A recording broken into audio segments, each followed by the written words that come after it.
Hey, what's up, fam? This is Nick, also known as the Progressive Martial Artist. I want to make this video because I saw that Ilhan Omar on Thursday, she came out with her federal jobs guarantee program, and I love that Ilhan Omar is rolling out these programs. She was very aggressively pushing student lunch debt as a big part of her platform. Now she really pushing um, the forgive student loan debt. She also very vocal about defund the police and just like AOC. But this is why, personally, I made a video about this before. Ilhan is definitely my favorite member of the squad, and I don't say that as a shade to AOC or Rashida Tlaib at all. Absolutely not. All I like all the members of the squad, but not just Ilhan's story. I like that she focused a lot more on foreign policy and anti-imperialism.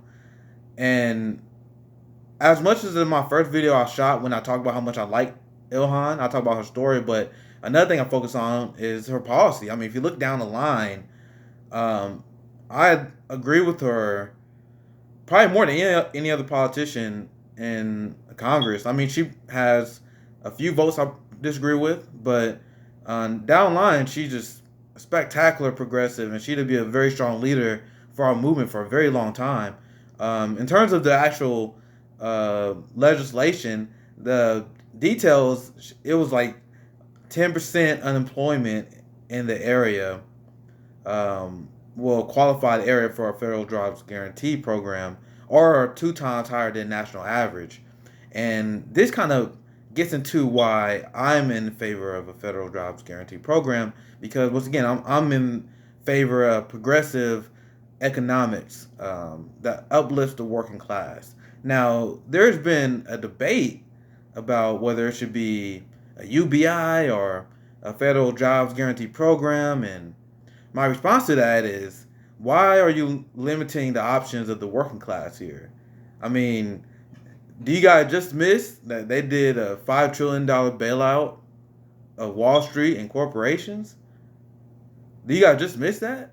So after, I never bought into the budget hawks and their nonsense, but after 2020, after the Heroes Act, after the CARES Act, after all the Corona bailout programs, don't come at me with that.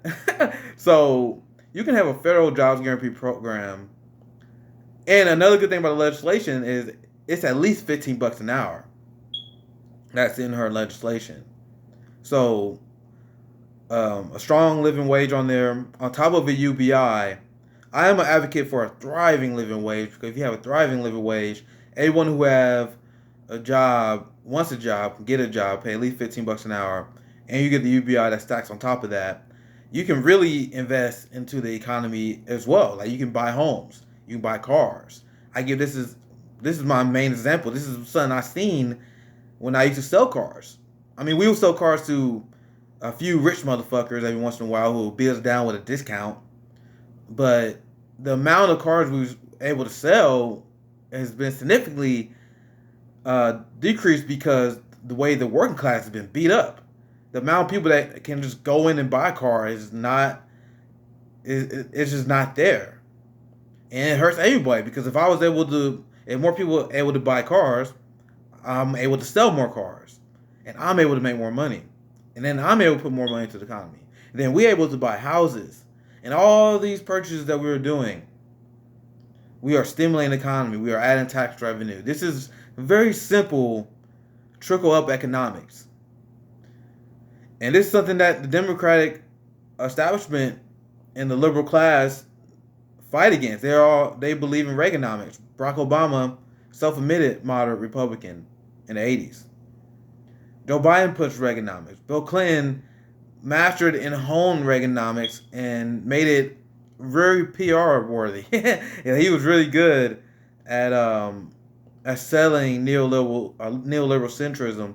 So you have this legislation that is progressive to its core.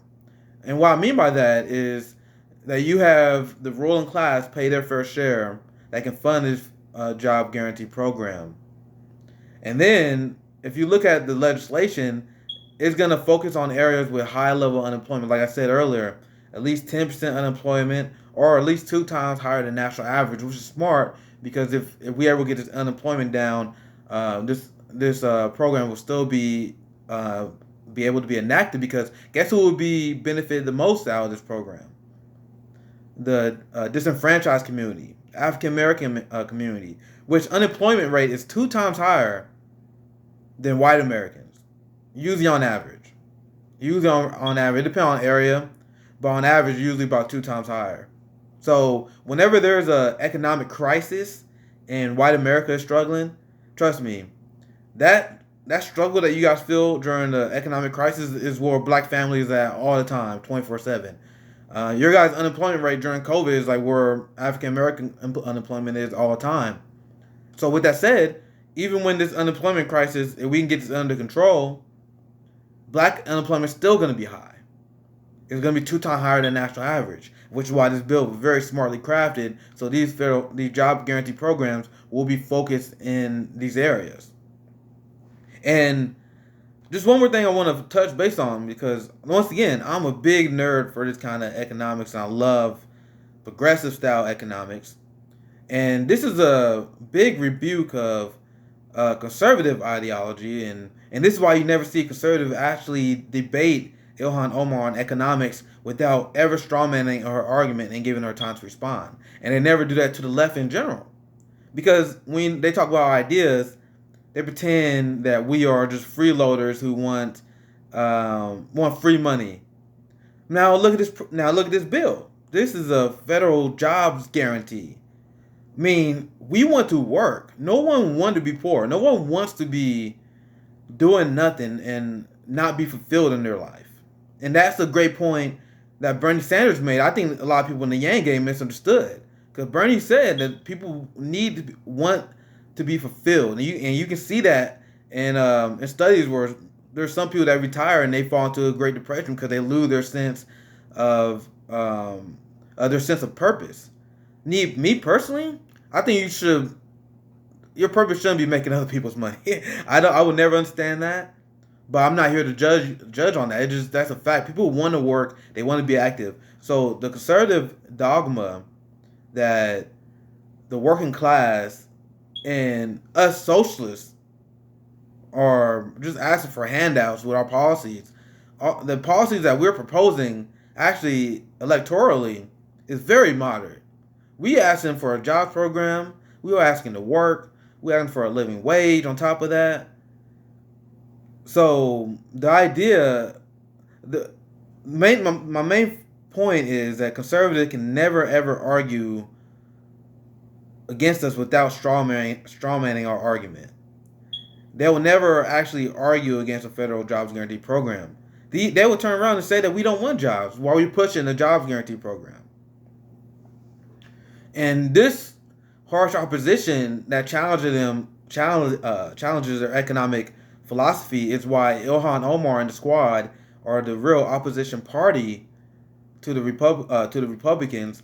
And if you look at Ilhan Omar's Twitter feed and you look at the opposition that conservatives have to her, it's way more hatred. Also, it had a lot to do with the fact that she's an African American woman of color, especially in the fact that she's a Muslim. But don't get twisted. You look at her, the opposition to her and AOC and Shia Tlaib, it's so ruthlessly aggressive because they are the real opposition party. Chuck Schumer, Nancy Pelosi, and the Democratic establishment, they passed the Republicans' entire agenda and they played the stupid two-party game with them. So at the end of the day, the Republican establishment, they are not too scared of them. They can play their game. They may throw some pot shots. But if you look at the hatred and the unhinged comments that Ilhan Omar and LC gets, and I'm not complaining about criticism, right? But where's the policy criticism at? You never hear the conservative critique of AOC's and Ilhan Omar's policy without strawmanning them. You never see them attack AOC for having usury laws, going after credit card companies. You never see them go after Ilhan Omar for her advocacy of free student of ending student loan debt, for example. You never see them attack this. because they don't have no arguments against the squad, against our policies. Which is why it's a tragedy that we're not going to get Charles Booker against uh, Mitch McConnell, and we're not going to get Bernie Sanders versus Trump, because if those races would have happened, we would have stomped them on an economic debate, and there's no doubt in my mind about that. But anyway, once again, big props to Ilhan for rolling this legislation out. The more squad members we get in Congress, the more that they will actually have backup, and we'll be able to see more stuff like this. I'm very excited to see what Jamal Bowman does in his career, man. I want to see a wave of Malcolm X style black progressives. Anyway, thank you guys for watching the video. Check out my links below if you want to support the channel. This is Nick, the Progressive Martial Artist, signing out. Thank you guys.